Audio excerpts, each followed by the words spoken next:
How's it going, everyone? It's your boy Dak908, aka the Dig Dug himself, and ladies and gents, today we're looking at War Monster Generations Ultimate, and we're fighting Blangonga today. That's how you pronounce his name, I believe.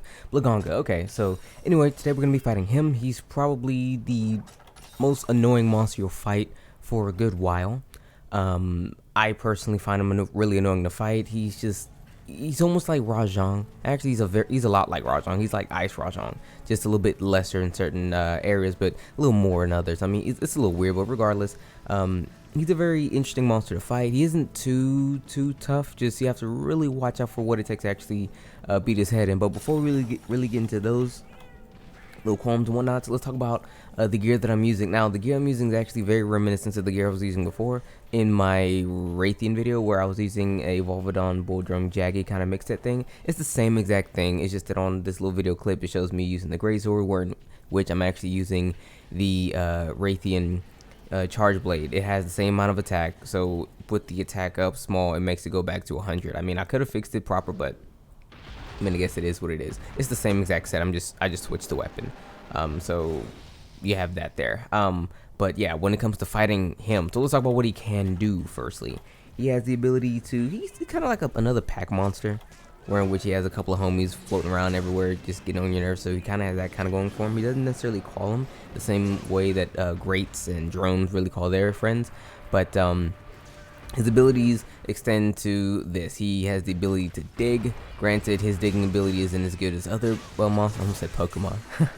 Other monsters' ability to dig, because, you know, they're very smooth with their dig. He just goes down, comes straight up, not really a big deal. You can kind of see where he's about to come up at, and he doesn't change course. It's always exactly that same spot. He has the ability to throw snowballs at you, to punch you, things like that. He has like this, I'm gonna call it like an ice wind breath kind of thing. It's a short range attack. It's not actually very long. You can actually easily walk out of the range of it. It's, like I said, it's not long at all. It's just about a good, maybe like a good, like 6 or 7 feet of breath. It's almost like a shotgun blast, where it's really short range, nothing too big. You can actually get out of it fairly easily. But he has that. He has an ability where he will throw his arms up, slam down on the ground, causing a tremor.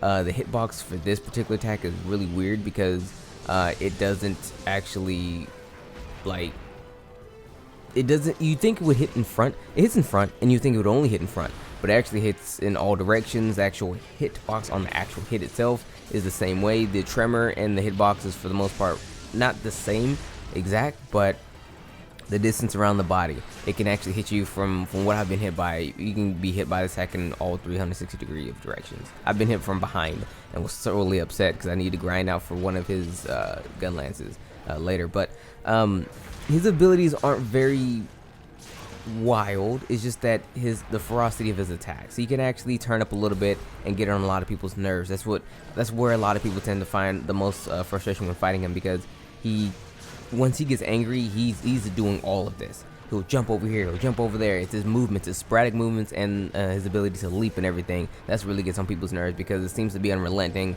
and he doesn't really give up on that. So my best suggestion when fighting him, Brave and Adept. You can go a little bit of aerial too, but you seriously want to take advantage of the easy stuff to actually beat my man. Most people won't even actually stop to make anything from him, because, I mean, there's really no reason to, because none of the stuff is really that good. So just do whatever you can to get past them, and you should be okay. But in order to get past him, you have to beat him up. If you want to beat him up, you got to beat him up proper. And to beat him up proper, you must hit him in the head or in the tail. Now, if you use impact weapons or guns, you can use, instead of the tail, it's also the body. So it's the head and the body for impacting guns, but head and the tail if you're using cutting weapons and whatnot. But if you're going to do any of this, of course, you're going to have to bring some fire. That's why I'm bringing fire right here. Or you can actually come there with a little bit of thunder. That also helps. But talking about stuff that's really not worth getting, I mean, his armor isn't like extremely bad, but it could have been, I don't know, I just feel like it doesn't really fit him. But the skills it gives is Constitution +1 and Ice Attack +1. Constitution, what it does is it reduces the amount of stamina lost whenever you like evade or block or whatever, and Ice Attack +1 just gives you a bit more ice attack. But this is very situational when you think about it. But his weapons, the funny thing about his weapons are actually not good. Okay, they're really not. They're like, okay. I mean, a lot of them, a good majority of them, for the most part, if anything, they're bludgeoner type weapons, where you have to skill bludgeoner, where if your sharpness is only like green, or is a lot of green, not a lot of blue or whatever, you gain a huge attack bonus for it being like that. But then again, the funny thing with bludgeon is if you're not running Mind's Eye, then it's kind of useless. So it's a weird combination. You just really need to find a really good weapon to actually run it with. And the funny thing about using bludgeoner for his particular weapons, that the attack isn't really that great either. Like his weapons compared to Lagambi weapons, I want to say they're basically even. Like you can really go Lagambi, you can go Blangonga, but I personally would run Lagambi because it has a bit more sharpness to it. But that's just me, because his weapons in my opinion are kind of crap. There might be some that are okay, but none of them are just like, wow, I need this, you know. So that's that when you have to fight Blangonga there. So just remember guys, if you're going to actually be fighting him, because you're probably gonna, he's a HR2 urgent for the hub. I just remember that he's HR2 urgent for the hub. Bring fire, bring your armor with some good defense. Okay, just take whatever armor you have, make sure its defense is really high as you can get it, because he hits kind of hard, he hits kind of frequently. I'm surprised I didn't actually card here, because I mean he was giving me the work. If he wasn't giving me the work, his little homies was giving me that work. It was weird, because they were throwing snowballs, he was throwing snowballs, everybody was punching people. It was crazy. So make sure your defense is pretty top notch. If you could do that, you should be in relatively good hands. Again, make sure your weapon is really good. I recommend anything that's fire based. Right about now you should have quite a few means to actually having fire. Raytheon is one. Raytheon's a good one. If you can get some fire out of some Raytheon, I would totally go for that.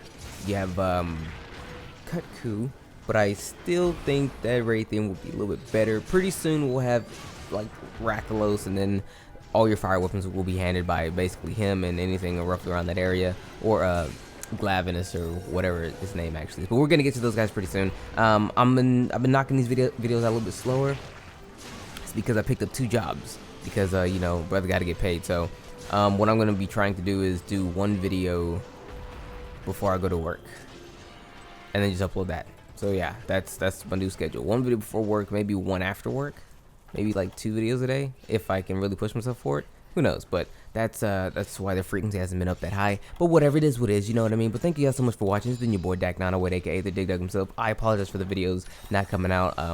It was rough past couple of days, but I'm gonna get them at least 1 a day, at very minimum 1 a day for you guys. I'm really gonna be trying shooting for 2, but that's that. But anyway, that's all I have for the Blangonga. There's not really much else for me to really speak on. Again, utilize styles like Adept or Brave or maybe Aerial to just really exploit the game and make the game super easy. Will make this fight super easy for yourself. You know, Aerial being effective can mount like 10 times the fight. Brave and Adept making it to where you don't really get hit that often. Exploit these things, okay, and do all you can to beat him into the ground, because he's not a monster you're gonna be frequenting a lot.